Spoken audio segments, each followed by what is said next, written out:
Seeker and/or its affiliates are not responsible for any strange phenomena that may occur during or after listening to this podcast, which may include the following: heightened senses of awareness, psychic abilities, UFO sightings, alien contact, time loss, out-of-body experiences, ringing in the ears, ESP, lucid dreaming, increased synchronicities, astral projection, telepathy, stronger intuition, levitation, miraculous healings, and/or remote viewing. Please be advised to listen at your own discretion.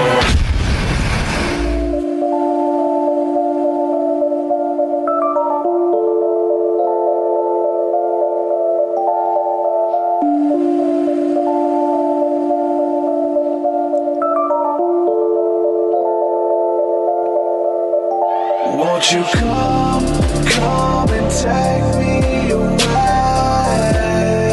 I just wanna be with you. Won't you come and take me away?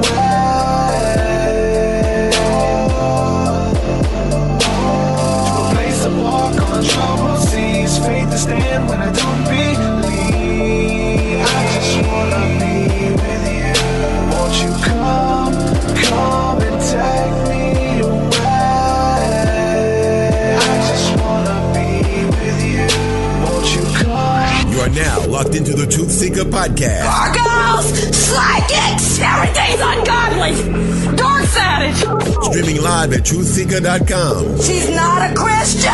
Give it up, y'all. Your portal to the paranormal, esoteric, and all things spiritual. She's tampering in dark sided stuff. And now, your host, Truth Seeker. Hey, what's up, ladies and gentlemen? I'm your host, Truth Seeker. We're back with another exciting episode of the Truth Seeker podcast. Looking forward to this discussion today. It's been a while since we did an interview about UFOs and aliens and aerial phenomena, and really a subject that's near and dear to my heart, and we don't do it enough. So looking forward to getting into some of this discussion and dialogue today. Got a very interesting guest. Before I go any further, got to say a huge thank you to everybody who's supporting on Patreon, everybody who's supporting my work and music over at patreon.com/TruthSeeker. You guys are near and dear to my heart, and I appreciate each and every one of you. You guys allow me to do what I'm doing full time. And if you want to support, head on over to patreon.com/TruthSeeker and unlock rewards and perks at different levels. There's exclusive merch. You get my entire discography to download and unreleased music, all available. Patreon.com/TruthSeeker. Thank you guys so much. You guys really mean the world to me and my family. You guys rock.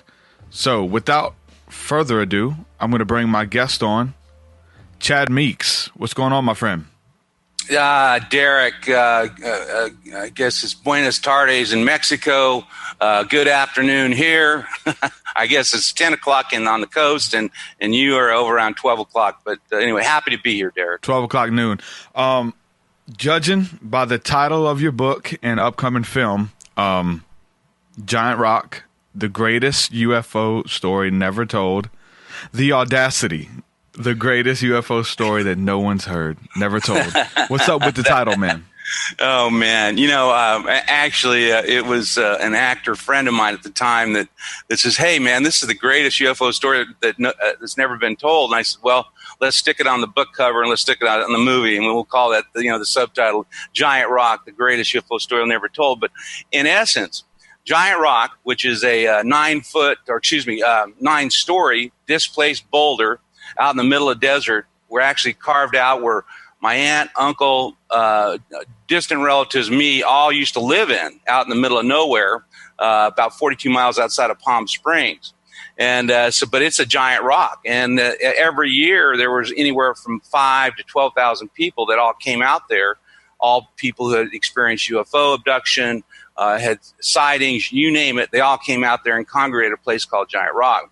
And during the 50s and the 60s and in the 70s, it was the definitive meeting place for all UFO contactees. So, and a lot of strange and weird things happened. Some of the people that were involved out there were people like Howard Hughes, which was a friend of my uncle, which, the aviator, he actually put money up for some of my uncle's research on time travel, and a lot of interesting people, a whole colossal amount of things. And, as time went on, and as I got older, I lived out there and I experienced all this stuff. And I'm thinking, and I was talking to all the old timers, which were dying off one by one. I said, hey, I better get this in print. And even better, want to get it on film. Yeah. So with having all these people show up to essentially where you guys were living, right? So these people were just around every day. We were living there. Yeah. We were living out there. Awesome and awkward at the same time. Because I think in the field, because I get a flood of inboxes and messages from people. Some of them are hard to put together. They're hard to make sense of what these people are trying to say sometimes. Where there are just a lot of people who were just there because it's a place for people with weird experiences to be accepted, or what type of people were hanging around? It was a safe place, and actually it ran the gamut from celebrities to normal people, but everyone felt safe. And actually, one of the things that my uncle did, George Van Tassel, which actually he probably was the number one UFO disclosure mover and shaker during that time period. Airline pilots and military pilots, I'd be out there in the middle of, we're out in the middle of nowhere. There's tumbleweeds and there's nothing out there. Well, I see military planes and helicopters out at my uncle's restaurant, all sitting around. Back at the time, everyone smoked cigarettes and drank coffee and sitting around tables talking. And I didn't figure out what they were. I didn't know what they were doing there. But I guess what he was there is a safe place because my uncle, he had such a huge volume of information and was an experiencer and a channeler himself that he actually explained to them their experiences so they could actually deal in the real world. Because I don't know if you remember at that time, if you were to report that you had actually seen a sighting or experience, you were out of a job. Yeah. Yeah. And they had no one to talk to. So he really was a really kind of a UFO humanitarian too, as far as helping all those folks. That's interesting you say that. Kind of like this podcast has kind of been like a beacon as well to kind of be a place where you can talk about these encounters and instances. Because when I was first having my UFO encounters, I didn't really have many people to talk to. My friends thought I was crazy. I come from the religious right, so anything that's out there that's not mentioned of per name in the Bible is demonic, right? So I'm going around to my church friends and stuff talking about seeing UFOs and having encounters like this, right? So I basically reached out to a whole bunch of different people who had their own radio shows. I know James Gilliland at the East City Ranch. I reached out to him and some of his people and calling into radio shows just to try to make sense about what's going on. So when people are having these encounters and they have no idea how to explain it, if they're going crazy or what, a place of solitude is needed, whether it's a physical place that you guys had or a place like this, like a podcast, where people to come on and share their stories, just to know at the very minimum that they're not going crazy and they're not losing their mind. Exactly. In fact, I appreciate that because, our family was split. My mother was coming from this very Judaic Christian. In fact, you'll love when you get in the book, you're gonna identify with the character I called Chase, because Chase and his encounter with Pastor Jack, which Chase is me, and I was trying to explain to Pastor Jack what all this was going on. And he basically held up the Bible and told me the same thing. He read me the riot act. He says, there are no such things as UFOs. There's only demons. Yeah. And you're possessed. And I'm sitting there going, and so that kind of shut me down. Now, my uncle, people always say, well, why don't you go to him? I thought he was causing all this stuff. And he was the last person I wanted to talk to. I lived near him because I didn't know what was going on. And so, it was, for me, it was, a pretty traumatic thing, and then not to be able to talk to it with family or anybody, it makes your head want to implode. It's tough. Yeah, it really is. It's deep, man.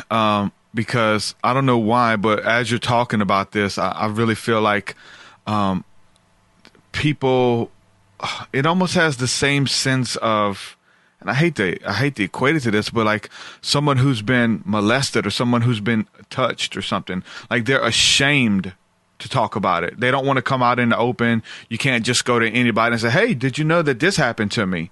You're kind of ashamed. And so a lot of people keep that stuff, you know what I'm saying, within them. And then they hear about stories like yours or mine or whatever.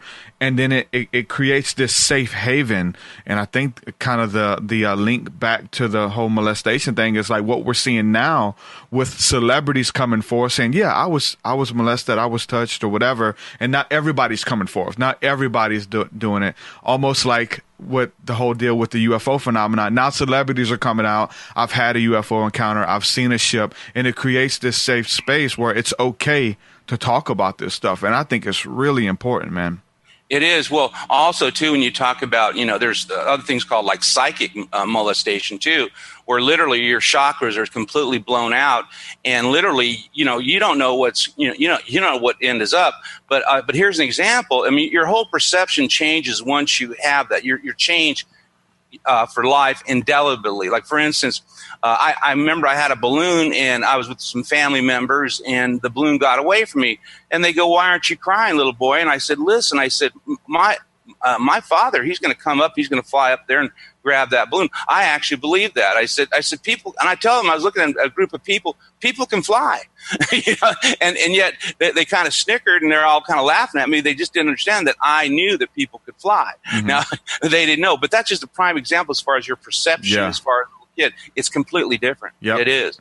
It's awarded to each person a measure of faith. And so you basically limit it to your perception. And so when you're talking about flying, I mean, that's something that's very interesting. We see a lot of the religious art from the popes flying around town, like in their art throughout the centuries. And that was something that was reportedly the popes used to do, used to go out into the town squares and levitate and fly around. And I know it was so common that they ended up making a movie about it called The Flying Nun, a woman whose faith was so extraordinary that she couldn't even stay seated on the ground. They had to like tie her to a chair and nail it to the ground because she kept flying away because of her faith. And she believed it was possible. And to them that believe, all things are possible, right? Absolutely. Sally Field, I remember the show, as far as that. No, and actually that's a good point you bring up, because that, if anything I got from all that stuff, which instantly was traumatic for me because it set me apart, and literally the science of actually starting to find out that your DNA changes once you've encountered an extraterrestrial, your actual DNA, and they call it the psychic antenna that you get. Mm-hmm. So you actually know when things are going to be happening and all that stuff.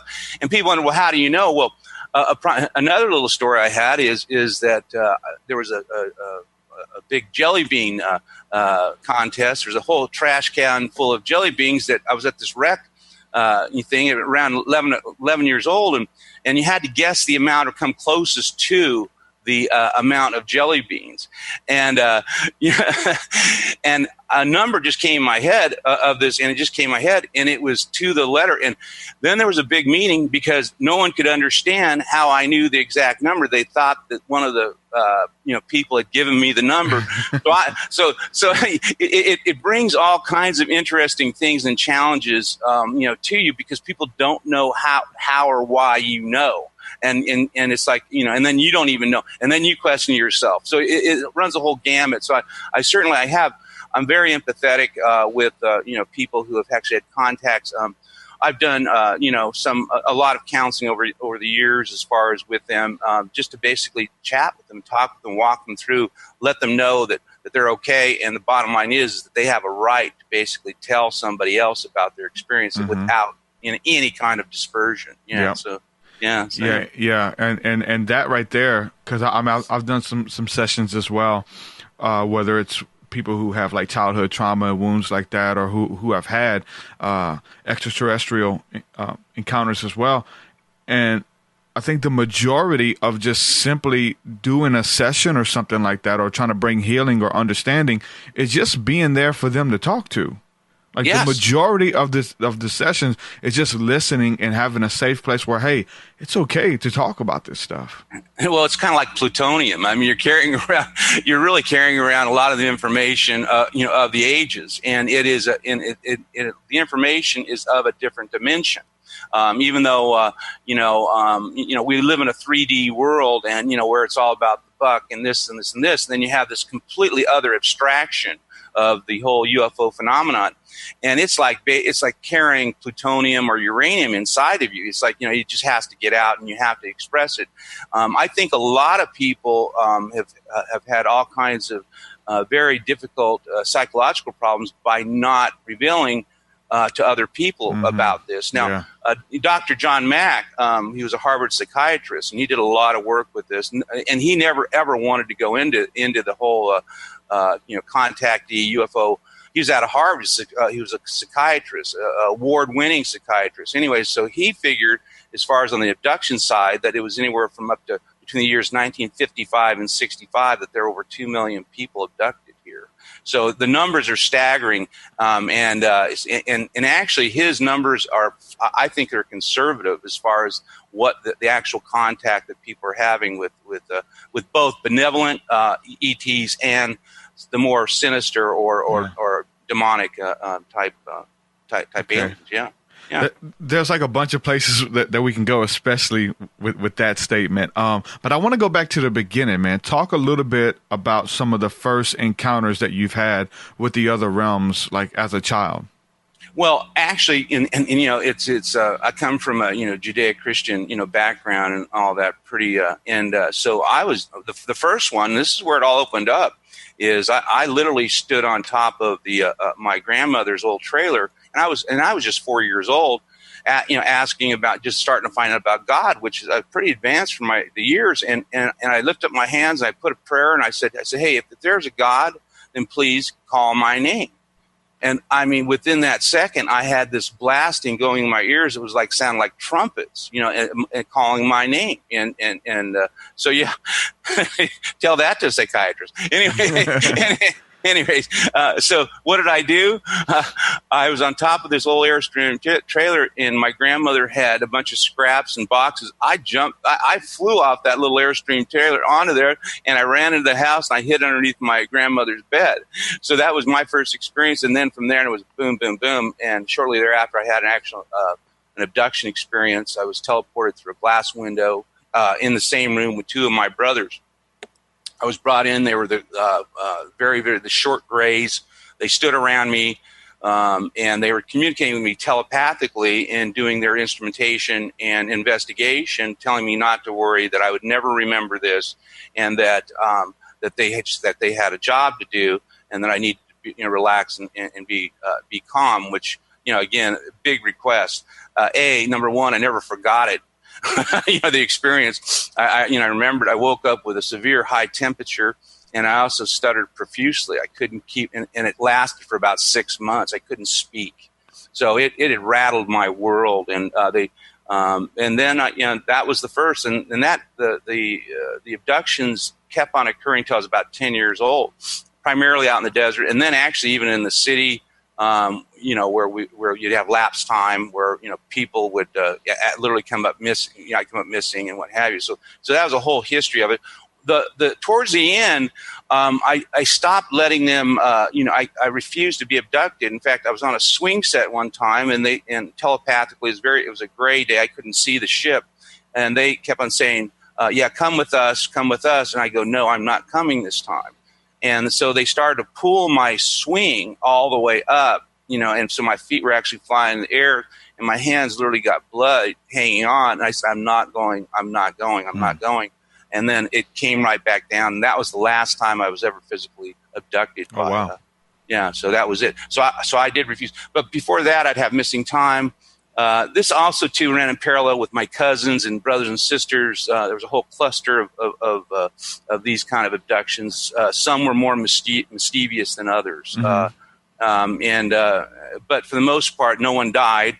My cousins, psychologically, they ended up.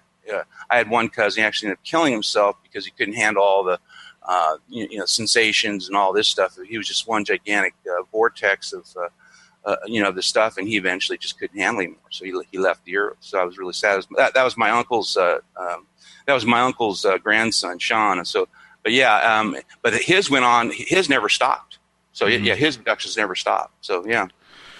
You talked about being a young man, praying, talking to God, and say, if you're real, show me that you're real.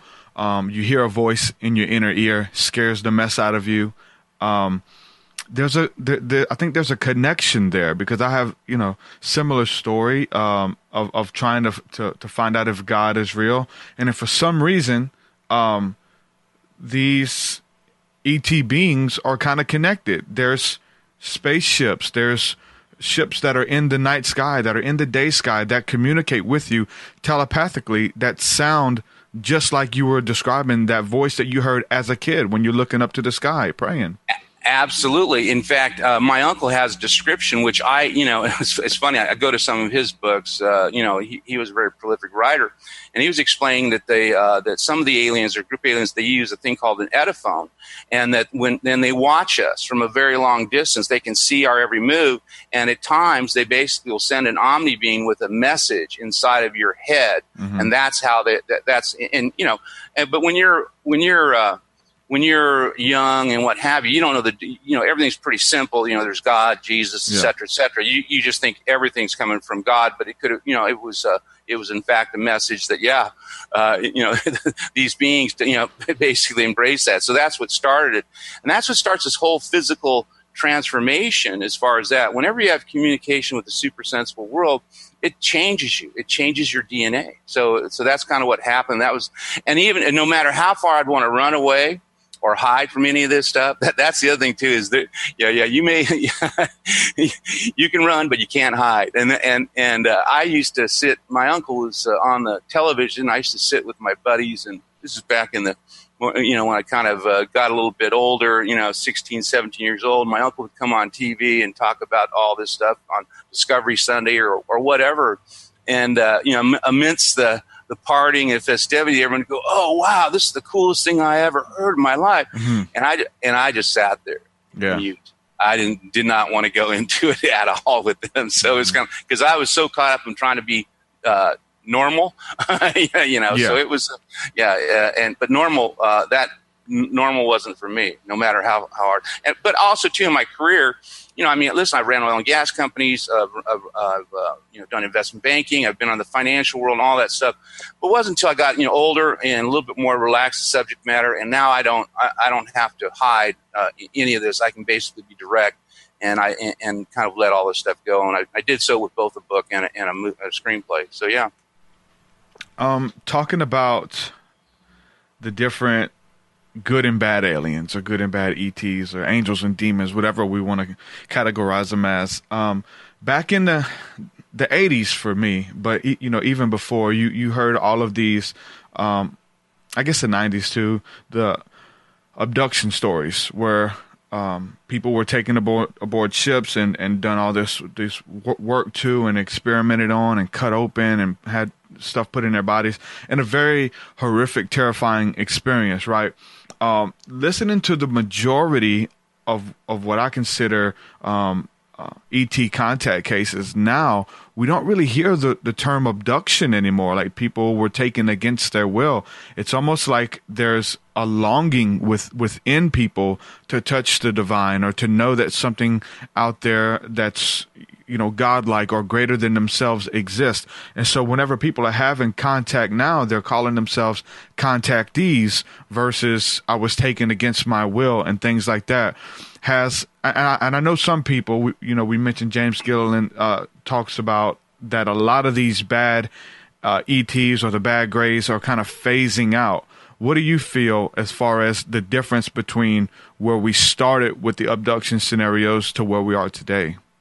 Well, there's two schools of thought, and I don't know definitively. I just have an opinion. I think our government was involved in a lot of this stuff too, and I think that the Greys might have been a creation of that for them gathering additional data and such, and that might have been a deal that Eisenhower made, with the Greys for technology transfer. So I think that was the given, and so it subsided. Now, along with that, there is protective, like the Nordics and some of the other.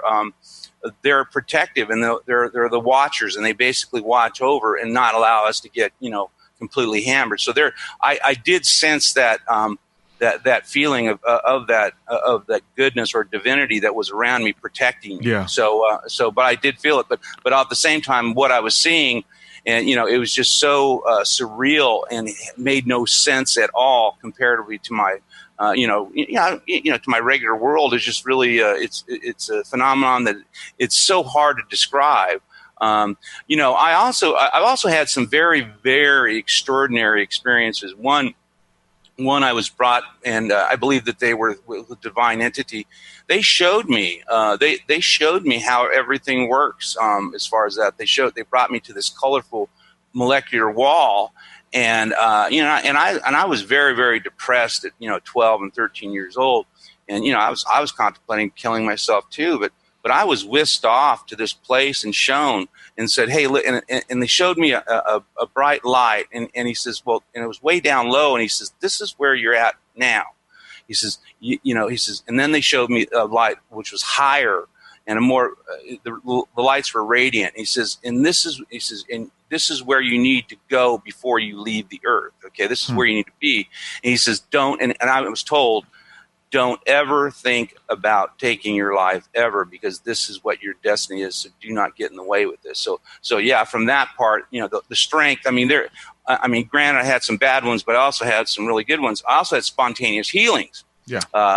Too. So I've had, one time for some reason I was attacked, and I had almost 2-inch boils all over my body, and I literally had the messengers tell me to basically just get in a warm bath, turn off the light, and count backwards and breathe. And so I did it, and then I had this out-of-body experience that went up, and I went through and I saw all the panoramic universes and all the multiverses, civilizations brought through the whole thing. And then I kept on going through the various wormholes, and then I was asked, I said, okay, now you've gone too far. You have to turn back now, or you're going to come up here. And I said, no, I need to go back with my wife and my children. And I was brought back immediately. Well, one of the things that happened was there was no evidence of the boils. And I had a whole bunch of them. They were all gone. And I was completely cured of it. But the experience is like indelible in my brain, as far as what it is out there in the universe. And there's countless universes. So, yeah. Talking about that the Greys may have been working with the government, or that the Greys may be, some people say, these type of suits or robots. You hear all kind of stuff about these theories. When we're talking about the early abduction phenomenon, there's a lot of people who, like you say, believe it's that the government have something to do with it, because they wake up on a ship or in some weird room and they look around and there's these gray alien-like beings that are operating on them, messing with them, poking them, prodding them, things like that. And they look over in the corner and there's a man dressed in military garb. And so there's something called the MILAB abductions, military-induced abductions, where for me, I definitely think it's used to cause fear and hysteria in the community with as far as abductions. Therefore, if you see a UFO, if you see a bright light in the night sky, you won't try to signal it, you won't try to make contact with it, because people are doing that now. People are making contact with these ships and these beings that are out there. And there's a fear and hysteria there, especially with the movies and stuff like that came out in that time. So talk a little bit about the MILAB stuff. Do you have any more info, or have you ever seen anybody who was a part of the government on these craft and things like that? Well, I personally have not, but I will interject something. Back even during World War II, the Foo Fighters were over the channel, and it was scaring Churchill out of his mind, because all these airplane pilots would come back and explain what they were seeing. They were seeing ships that were right outside their window, and actually going inside their planes, et cetera, et cetera. I mean, some of the phenomenon was just going on, and so it was very confusing. So he had talked extensively with Roosevelt and then later Truman about hey, what if everyone knows that we're not alone here? Then people will stop going to church, and they'll stop paying taxes, and they'll stop supporting the government. And that's the biggest fear, because really, I think if people knew their connection to this outer super sensible world, I think the whole narrative would change in our lives. I think that the psychopaths that are running this world, and I think they're kind of either walk-ins or bred-ins or whatever. It makes no sense with all the just evil that's going on when there's so much that we have and that we could easily share, and everyone would be happy. Instead, we live in a world where 0.1% control everything, and all this and all these people are occupied with various gadgets and various stuff, and they don't get the real heart of stuff, which is our connection and our legacy. And this is the most important thing about it. This is our legacy. These are like family members. We are connected to this whole multiverse, and it's not synthetic. It's not, they're trying to introduce, AI, technology, et cetera, which I think are a remnant of the grays. There's just something off, including the other step was the Men in Black, which, I saw, you see the cartoon, movies and shows, which are, led to distract you.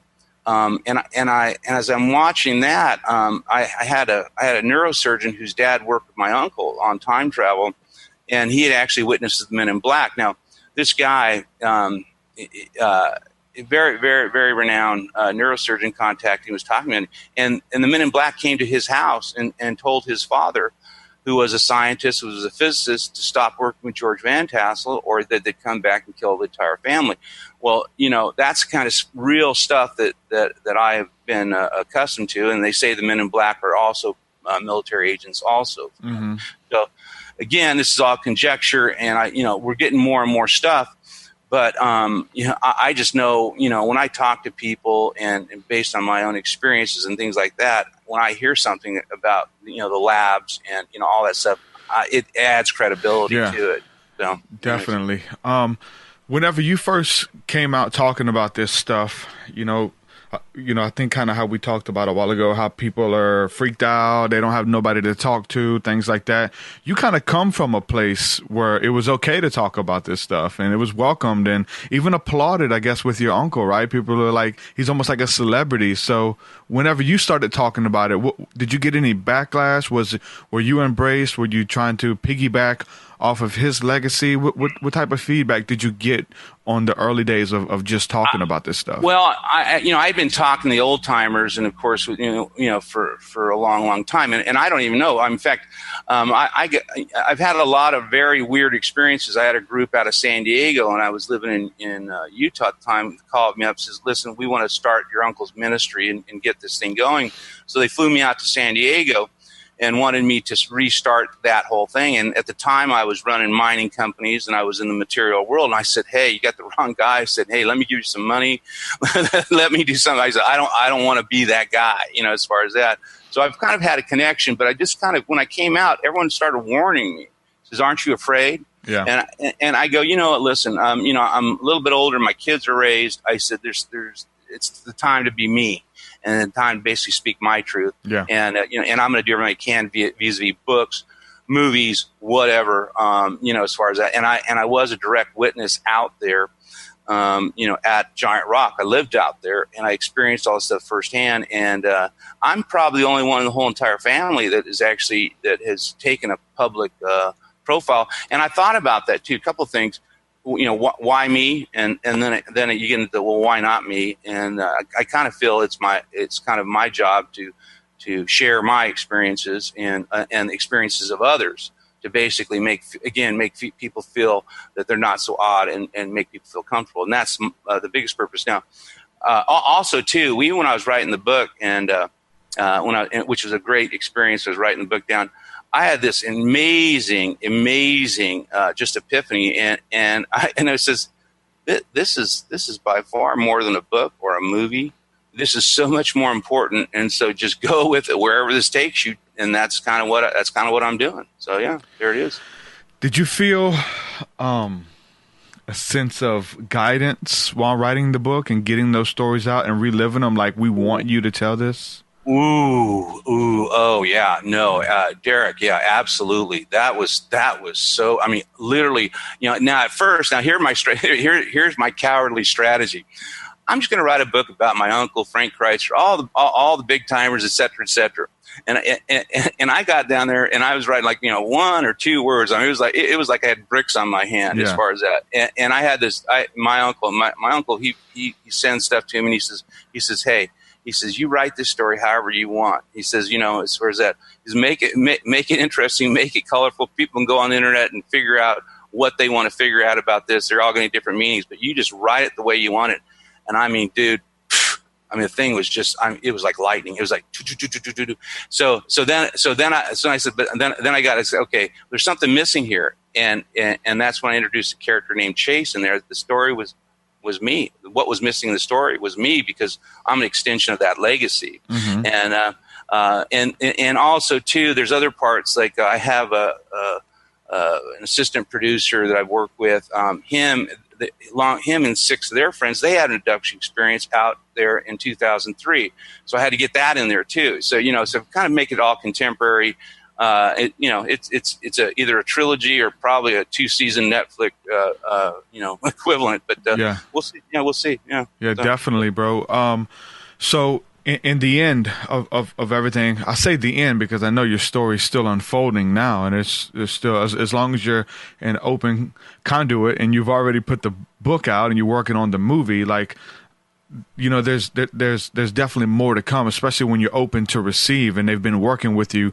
But at this point, though, looking back at everything, was it a good experience or was it bad as far as the abductions and the contact? I know it's kind of a mixed experiences.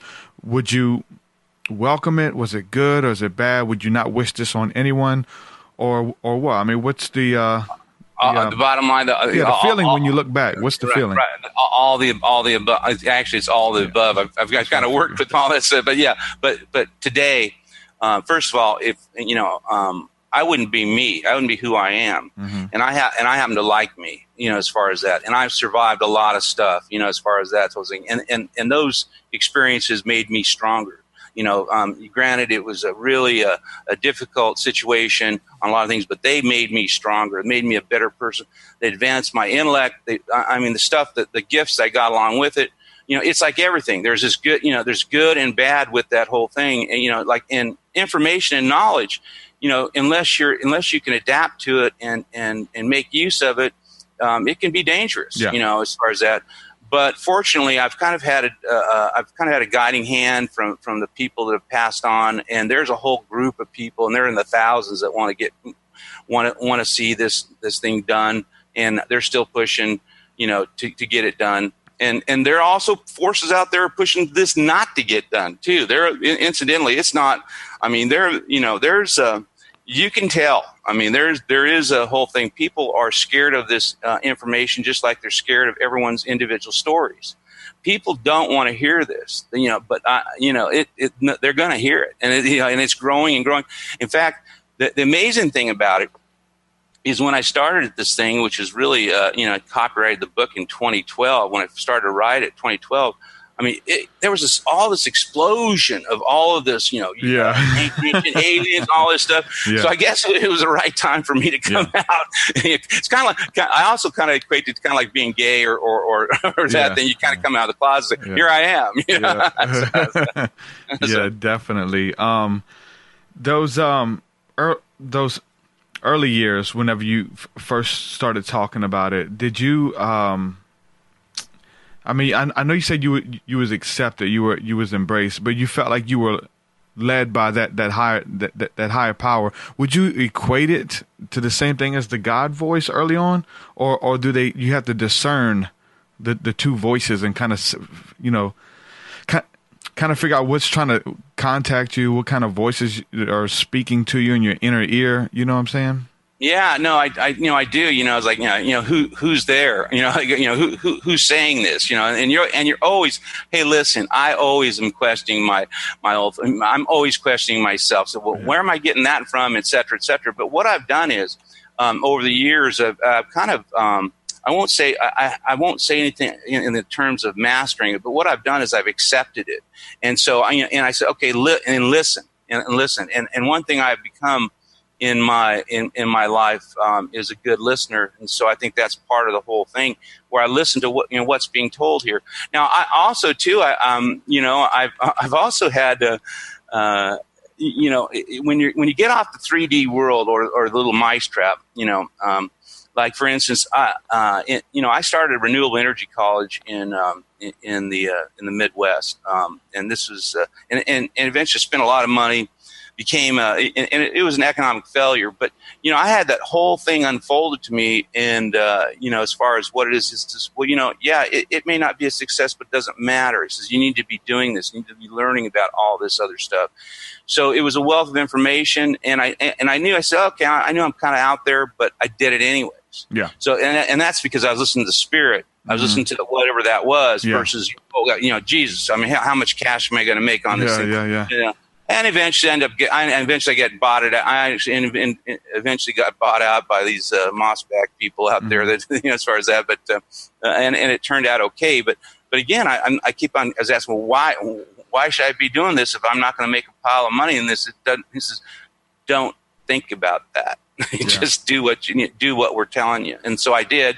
So yeah, anyways, but yeah, and it was for me. It was for me to get a background in renewables, and I ran into a lot of interesting people.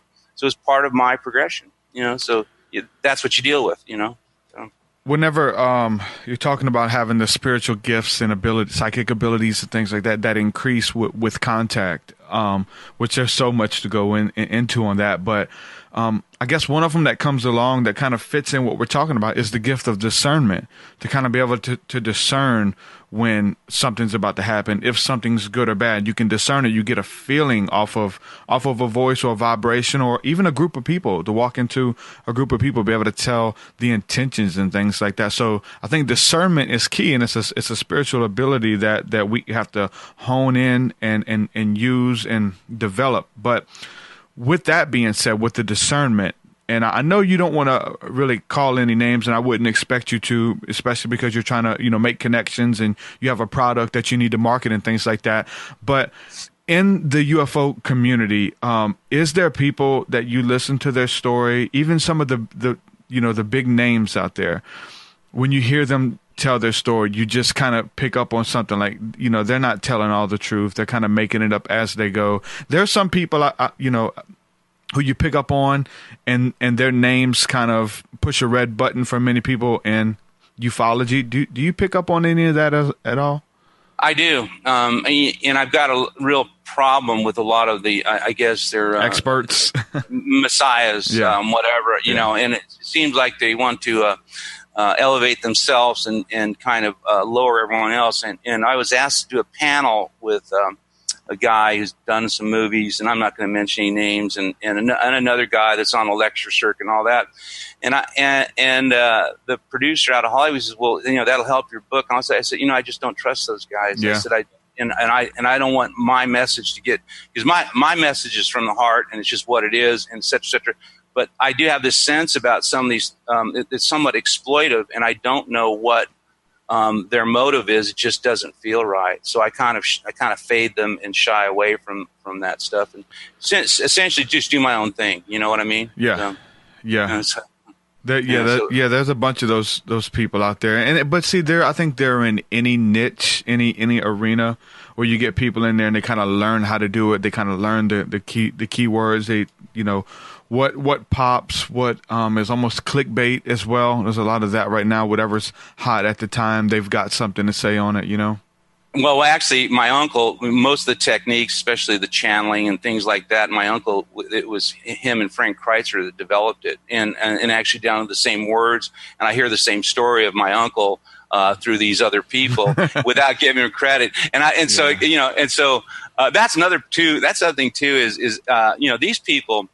they sacrificed everything. I mean, they were the real McCoys as far as out in the middle of the desert, in their lives during the time where they really got the hammer for coming out. And that's been another driving force behind me wanting to especially do the movie, because they should be acknowledged, because, they literally were light years ahead of everyone, and they were like getting pounded in the ground for coming out and mentioning it, which I think is so typical of this, linear world that we live in. Anything that's of extreme value seems to get, shouted out or booed out really quick. So if you go on the internet, you can listen to some of my uncle's interviews, George Van Tassel, that he had done. And one thing, some people tried to make a kind of a joke out of it, and et cetera, what he's trying to make him look like the clown and all that stuff. But, he just stood his ground, and I love that. And he didn't get upset or anything like that. He just had his message, and it was just so profound. And just as a matter of fact, that, that kind of honesty, brutal honesty, I just love. And so granted, it wasn't in the 70s. And in the 80s, it was not hip to be anything involved with UFOs.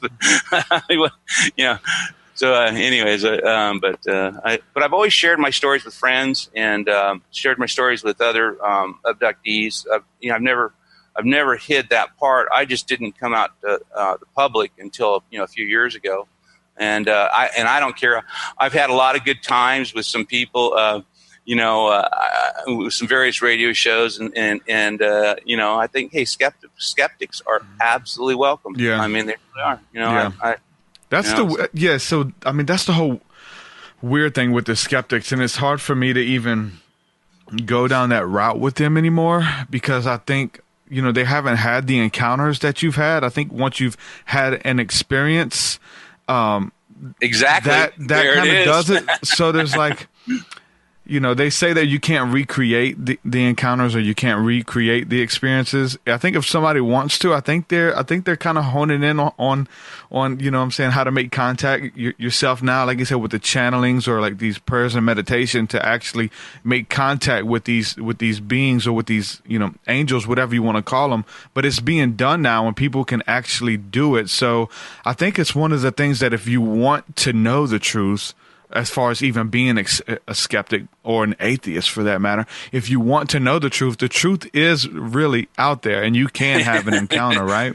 Yeah, and that's what happens. That's why I said, and that's what I always tell people. Says, well, how, you're only one encounter away from knowing what I know. Yeah, I said, and so and it's either going to happen or it's not. As far as that, there are things you can do. But I was on Eminem's show with and 50 Cent's show, and one of the announcers, he was playing with me, and he goes, I want to see a UFO. How do you do it?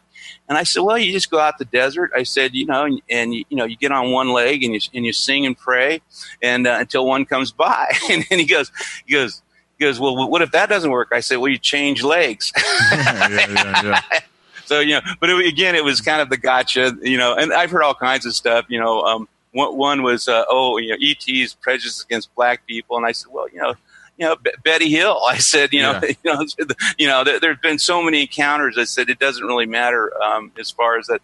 But anyways, you just kind of, what I do, because I don't, I'm not doing my own radio show and all that stuff. I just kind of just go with the flow and let people, But then what happens is, I think we put a seed in there, okay, and they heard one side, okay, mm-hmm. and that's all that need to happen, is to have the seed implanted in your brain, and then the next thing will happen. You're a little bit more open to having one, So.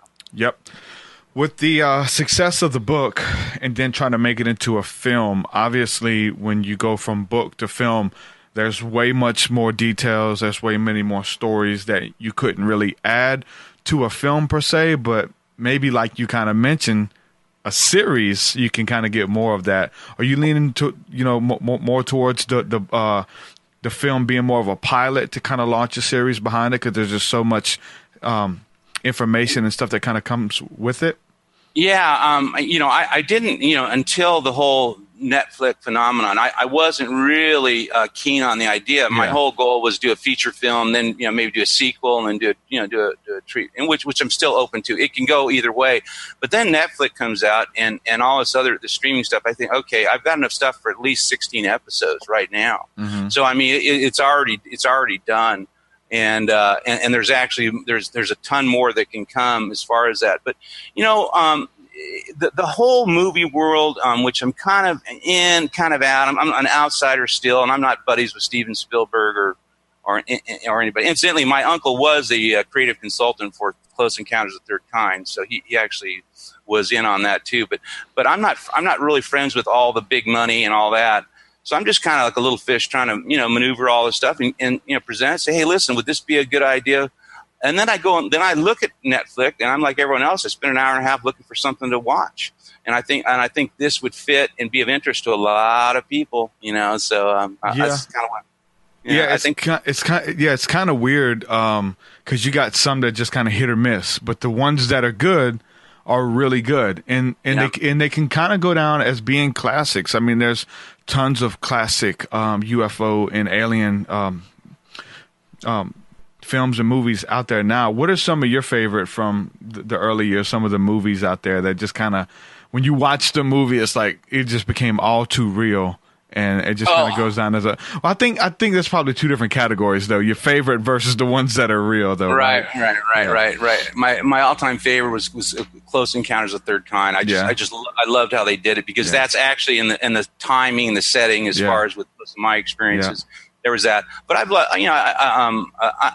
there's been some greats like Contact. I thought that opened up the whole interesting, with Jodie Foster. Fire in the Sky, which I went to the premiere. I thought that was pretty good. Yeah. So I thought that was pretty good.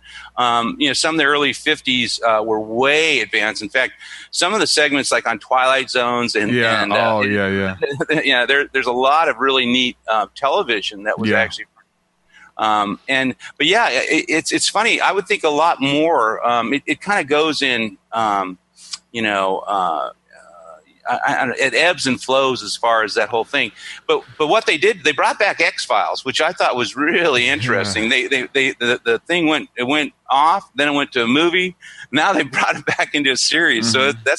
So that's interesting, But the numbers of people that believe in extraterrestrials or life on other planets, it's grown exponentially. It's a lot more. It used to be we were in such a minority. Now we're slipping the other way. So hopefully somebody will pick us up and we'll be able to do it. I've had a couple of close encounters with deals where I've actually had to pass because most of them coincide with my. With me not being involved with the production of it, which will never happen. Yeah, we've definitely seen that in the past, and now some people who are in the circuit trying to undo that whole work that was done when their story was turned into a film.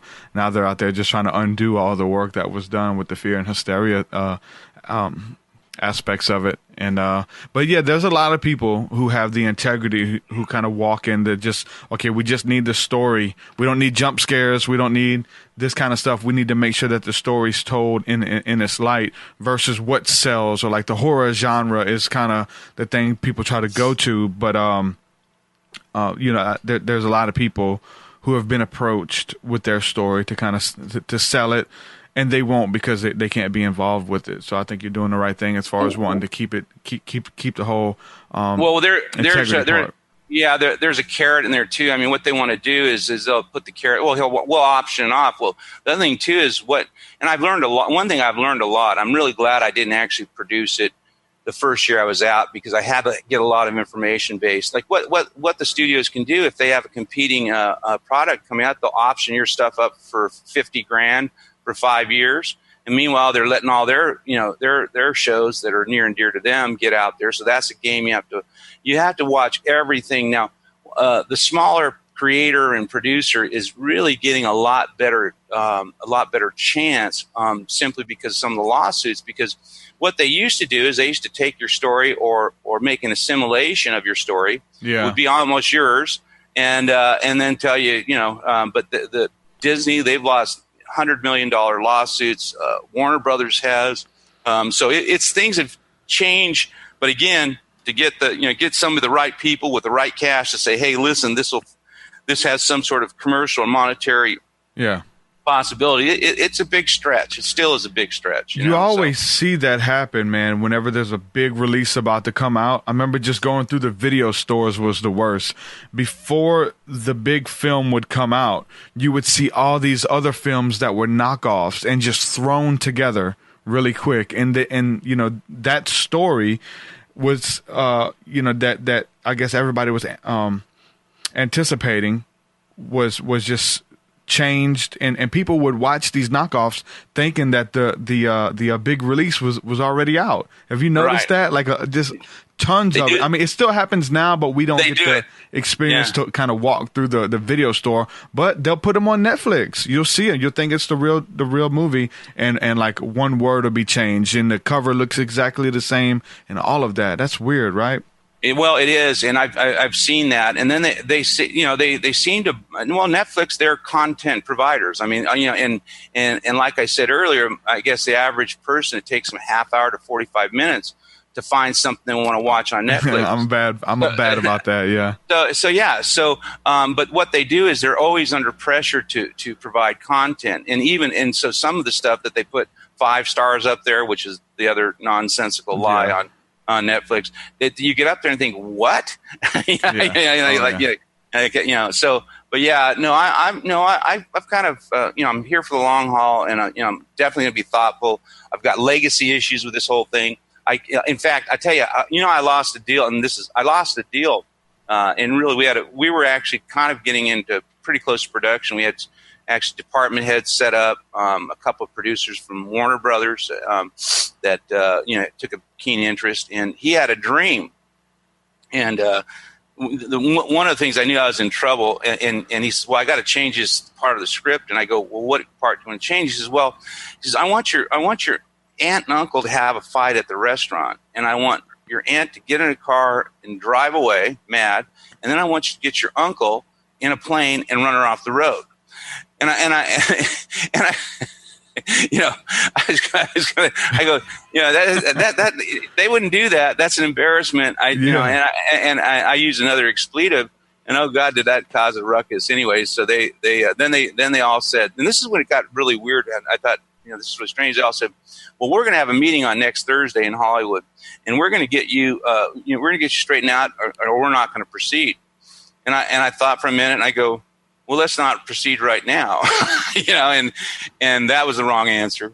It really became, that's when the walk-ins started to come up. So I lost that, and I was just so happy to be away from these people. That the other thing too is he wanted to bring his next door neighbor was, Seinfeld. He wanted to get a part for Seinfeld, which Kramer. Yeah. And I couldn't, and I said, oh God, this is where it's all starting. This is it. I think, and I said, well, I can't see him in that. I can't. I said he's had problems anyways. I just can't see him in that. But that this is the part of the whole thing. You talk about power of discernment. It's like, then you think, it's like, oh God. I mean, it's like, this is what's going on here. And so anyways, it took me about 6 months to get unraveled with those birds, and but this is just a snapshot as far as why you got to maintain not only your integrity, your independence, and at least have a say. And that whole creative control, for me, it is worth gazillions, trillions of dollars, so I can shepherd it in. Now, I'm not saying that I'm not open to some really great ideas, but I just want to have the final say so I don't embarrass anybody, including myself. Yeah. But once you sell your screenplay without any kind of creative control, it's over. You're done. You're sitting back as a spectator. So that's another problem as far as why we haven't got the movie done so far. I had a Chinese group said, I'm going to pay you $500,000 for the screenplay, but we want to do it in Shanghai, and we don't want you involved in it. And I go, well, who's your director? He says, well, we don't want to tell you. And I go, well, and so I go, well, how can I determine how this will go? And he says, well, you're not. You'll just take the money. But it was interesting though to talk to. What was very interesting about the conversation, one of the guys who spoke English, I go, why would you be interested in a movie, about UFOs out in the middle of the desert out in California? And he just smiled. He says, people love Western Americana, and and which there is a market for this. There's a market all over the world for this kind of movie with a heart. So I do know. So hey, I hope it happens. I hope it happens soon. It'd be great. But definitely whenever. Mm-hmm. So. Well, the book has had a lot of success, and anybody who's interested in picking up the book, it's available on Amazon. We have the different websites where the book and the movie is for sale, or the info for the movie as well, if you want to give those links out. Yeah, and we've got the trailers, which it's www.giantrockthemovie.com. You can go there and look at the trailer, or you can go anywhere on Google. You just type in Chad C. Meek or Giant Rock the Movie, and of course it's on Amazon. It's in hard book, and people can read the book. I've been told it's a very quick read. People really have enjoyed. I've got some really great feedback on the book.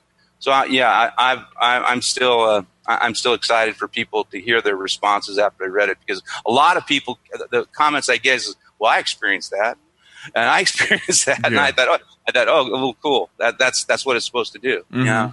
Yeah. Good stuff, brother. Man, thanks for coming on, hanging out with me, sharing your story, and we got to do it again, brother. Especially when the film comes out or whatever we're going to do with that. Definitely have you back on. Absolutely, Derek. Been my pleasure being with you, man. All right, brother. Thank you so much. All right. Take care. Shalom. Peace.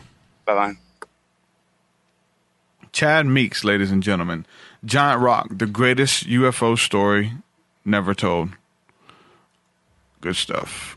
Shout out to everybody holding us down in the chat room. We've just been doing these makeshift shows, not even telling people that we're going live. I don't know if I should schedule these more, just so people can plan on joining, or we just do them spur of the moment, because I really try to promote it on the podcast end as well, the iTunes and all that stuff. But for everybody who is watching on YouTube when we go live, you guys can see now at the bottom we have the Patreon feed. So scrolling across the bottom is everybody who has been supporting and partnered with my work on Patreon. So that's there at the bottom. I thought that was a cool touch. I'm going to continue adding people there as they partner with us. And also, when my album comes out, we're going to put the thank yous. We'll have everybody's name in the thank you section as well, because you guys are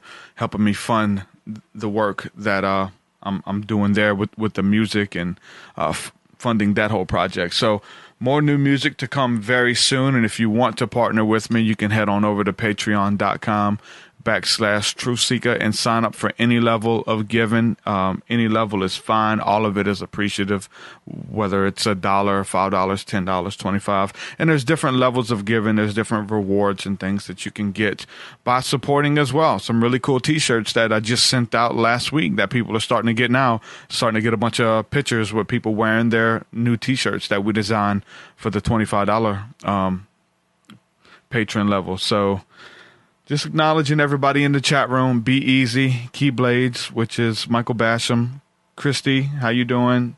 Jared, Canal, Hunter, what's up, Hunter Fuse? Canal says, please bring David Icke to the show. I would love to get an interview with David Icke. I was talking to his son. His son is Gareth Icke, and he was supposed to set that up for me because he runs their website. And I did buy some ad space with them a couple months back. He was supposed to get that set up for me, or at least pass the information along. That'd be awesome to get. Haven't had a chance to do that yet, but hopefully soon. Carl Rawson, what's up, my brother? He's watching live too. So yeah, if you're listening to this on the iTunes end, subscribe to the YouTube channel to be notified whenever we go live, so you guys can join as well.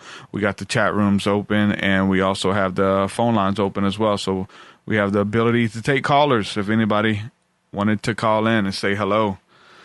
Would love to get David Icke on. It's awesome. Yeah, some of the stuff I asked him about, some of the names of the people who that they thought were making it up. Because there's a lot of disinfo in all of this stuff, in all of it. And I can name you names in every arena that I'm affiliated with or was affiliated with.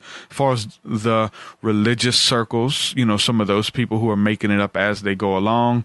Some of the people who are in ufology, who are just kind of there leeching off of the niche, the spiritual movements, all of it. You're always going to have the good and the bad that goes along with it all. And like we were talking about, the gift of discernment. I think it's a perfect time to harness in on your gift of discernment to understand who's telling the truth and who isn't, who's just making it up, whose story isn't consistent, right?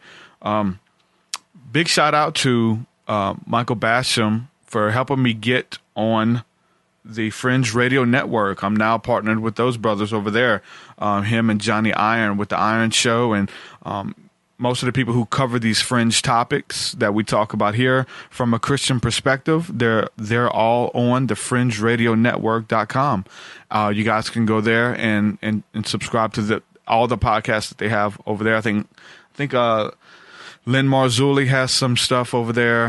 Keyblades, definitely check out Michael Basham's show, Spirit Wars, which is awesome and amazing. I think he's going live every day, which is a commitment. Yeah, so shout out to him. And we get a lot of good feedback from the shows with Michael Basham. So I'll probably have him back on and do some more roundtable discussion as well. So yeah, head on over to the fringeradionetwork.com. They're picking me up and promoting my stuff over there. And it's one big happy family. A lot of cool shows over there. Also, if you guys want to support, but a lot of people can't support financially. Some people aren't working. Some people, just barely getting by, paying bills. Totally understand it. You want to support my channel. You want to support my work, but can't do it financially.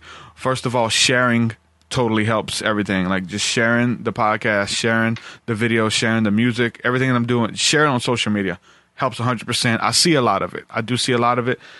We get tons of messages in the inbox of people whose lives have been impacted by just simply, coming on here, going live and just keeping it real. Not hiding anything, talking about these feelings, these emotions, these questions and things that we all have, being open with it and not hiding anything. So many people's lives are being changed. I don't even know how, but I know God knows what he's doing. He's definitely using this platform. So if you want to partner with us, man, definitely do that. Another way that you can support is by going to audibletrial.com/truthseeker. The link is in the description as well, audibletrial.com/truthseeker. If you go there, you can sign up for a free Audible account. And so you get a free audiobook download. And they don't charge you anything. You get one free download, so you can go over there and sign up. You have to use a credit card, but once you sign up, you get your free book and you can cancel your account.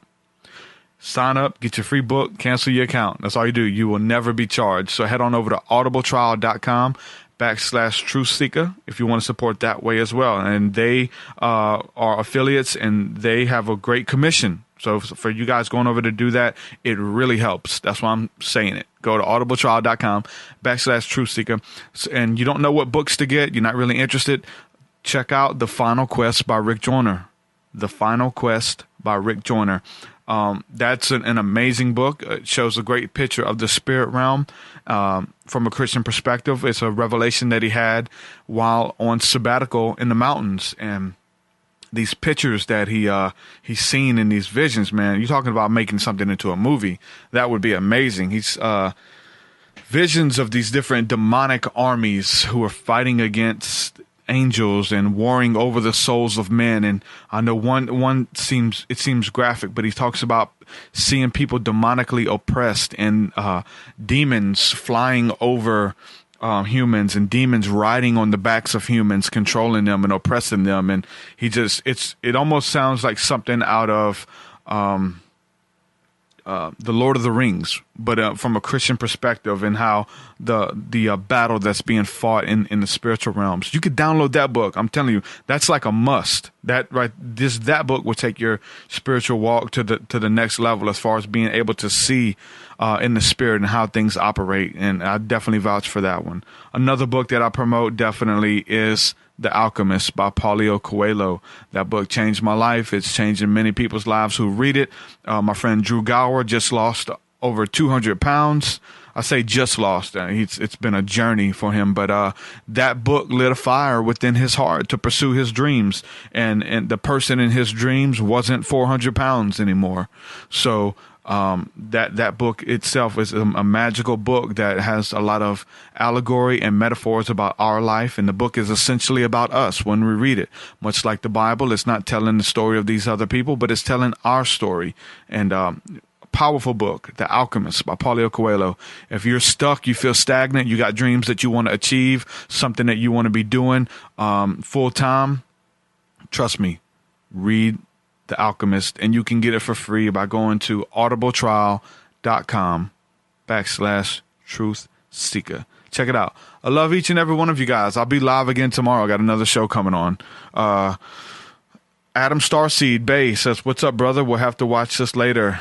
Kyle Wizard says, "The Alchemist!" ! Yeah. Make sure y'all go watch the episode or listen to, whatever you prefer, the episode that I did with Adam Starseed Bay. He's a longtime supporter now, and we had him on the show. Amazing episode. A lot of good wisdom in there. And one of the parts that we talked about channeling. And so even today we talked about channeling a little bit.